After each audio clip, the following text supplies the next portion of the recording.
So it is the ultimate meeting of tech and politics. President Trump will sit down with top executives from Silicon Valley just moments from now. Here now is Morgan Wright, Center for Digital Government Senior Fellow. Morgan, I mean, it was staggering to me to hear Jared Kushner talking earlier today, talking about the fact they're using floppy disks and they're still battling the Y2K bug. Huh?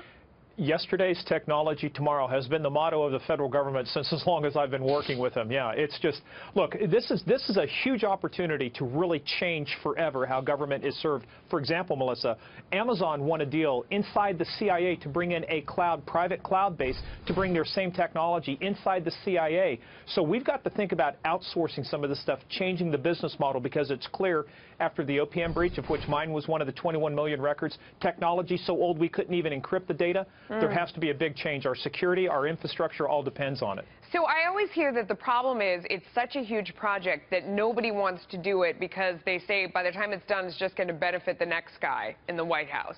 Do you think that President Trump will really make that change? And do you think maybe he sees an opportunity to get something out of it? You know, you bring somebody like Jeff Bezos in, they're enemies for the most part. You know, it seems like if you look at the rhetoric between the two, maybe it's an opportunity. When you put $80 billion on the table, which is what the federal government spends every year, Jeff Bezos will become your friend. Trust me.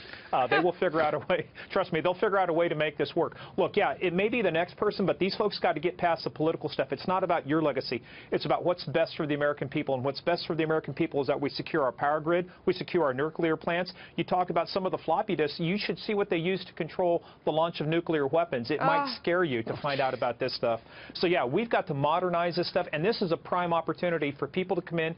And if there's anybody who, and I'll tell you why I think President Trump would do it, because he wants to make a deal. His legacy will be he made a deal that forever changes how the government procures services. Whether or not it happens in 4 years, and it won't even happen in 8 years. We might be lucky if it happens in 10. The point about it, you get the ball rolling now, it will pay dividends on money saved and better security years down the road. And he's not afraid to get the private sector involved, which is what it's going to take at this point, because it's such a huge job and they're so far behind that you've got to get private sector involved. Morgan, thank you for coming on. We really appreciate your time. You bet, Melissa. Thank